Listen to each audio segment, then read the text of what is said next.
మనకి ఇన్స్టంట్ డబ్బు రావాలంటే చాలా చాలా ఈజీ ఆ పద్ధతి. అయితే మనకు ఒక్కొక్కసారి కర్మ ఉంటుంది. మనకి డబ్బు వచ్చేలాగా మనం మెడిటేషన్ అంటే మూడో చక్రం అంటే మణిపురక చక్రం అన్నది మనులతో చేసిందనమాట.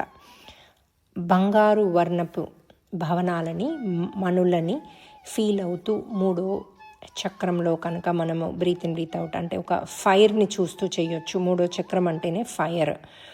సో ఎప్పుడైతే మనం ఒక దీపాన్ని ముందు పెట్టుకుని, దీపము అంటే క్యాండిల్ కాకుండా మనం ఒక వత్తు వేసి అందులో నూనె వేసి, అది నూనె వేయచ్చు, నెయ్యి వేయచ్చు, ఏ నూనెైనా వేయచ్చు, వేసి అందులో మళ్ళీ 2 వత్తులు 3 వత్తులు అంటారా, 2 వత్తులు వేసుకోండి, పర్వాలేదు. అది మంచి ఫైర్ బాగా రావాలి. ఒక్కోసారి మీరు 10-20 వత్తులు వేస్తే ఫైర్ ఎక్కువ వస్తుంది అంటే వేయచ్చు. కానీ కొంచెం సేఫ్ ప్లేస్లో దీపాన్ని పెట్టి ఆ దీపాన్ని చూస్తూ బ్రీత్ ఇన్ బ్రీత్ అవుట్ చేయండి. అంటే ఆ దీపం బ్రీత్ ఇన్ చేయండి మన కళ్ళలోకి, అలాగే ఆ దీపంలోకే బ్రీత్ అవుట్ చేయండి. ఇలా చేయడం వల్ల మనకి ఆటోమేటిక్గా, లేకపోతే బ్రీత్ అవుట్ మీరు నోస్లోంచి ఫీల్ అవ్వండి, బ్రీత్ ఇన్ మటుకు ఆ దీపం మన కళ్ళలోకి వస్తుందని ఫీల్ అవ్వండి. ఇలా మీరు ఫీల్ అవుతూ మీకు ఇష్టం ఉంటే ఏదైనా మనము లక్ష్మీ మంత్రం చదవచ్చు.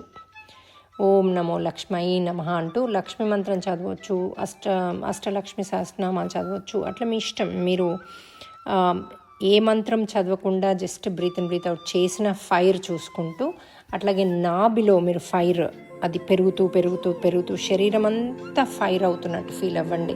అలాగే మనలో ఉన్న సరికాని ఎనర్జీస్ అన్నీ ఆ ఫైర్కి రిలీజ్ అవుతున్నట్టు, అంటే ఒక స్మోక్ లాగా బాడీలోంచి రిలీజ్ అవుతున్నట్టు బ్రీత్ అవుట్ చేసినప్పుడు ఫీల్ అవ్వండి. బ్రీత్ ఇన్ మటుకు ఆ ఫైర్నే చూస్తూ బ్రీత్ ఇన్ చేయండి. మొత్తం శరీరం అంతా ఫైర్, మంటలలో మనం ఉన్నాం అన్నమాట. కూర్చుని ఒక యజ్ఞంలాగా పద్మాసనంలో ఫైర్లో కూర్చుని ఉన్నాం, అలా ఫీల్ అవుతూ కూర్చోండి. దీనివల్ల మీకు ఏమవుతుందంటే ఫైర్ అన్నది, అంటే ఈ మూడో చక్రంలో ఉన్న ఫైర్ మనకి డబ్బునిస్తుంది. అది మనులతో కూడుకుంది అంటారు. మణిపురక చక్ర అంటే మనులనే పురం, సిటీ, బంగారు వర్ణంతో ఉన్న సిటీ మనులతో చేసిందనమాట. సో ఇలా మనం ఫీల్ అవుతూ కనుక మెడిటేషన్ చేస్తే ఎవ్రీడే చేయండి. అట్లా మీకు వీలైతే 7 రోజులు చేయండి, అంతకంటే ఎక్కువ చేయండి, ఎన్ని రోజులు చేసినా పర్లేదు. 41 రోజులు చేస్తేనైతే కంపల్సరీ మీకు రిజల్ట్ ఉంటుంది. ఇది ఈజియెస్ట్ వే ఆఫ్ మనం మనీ మేనిఫెస్టేషన్.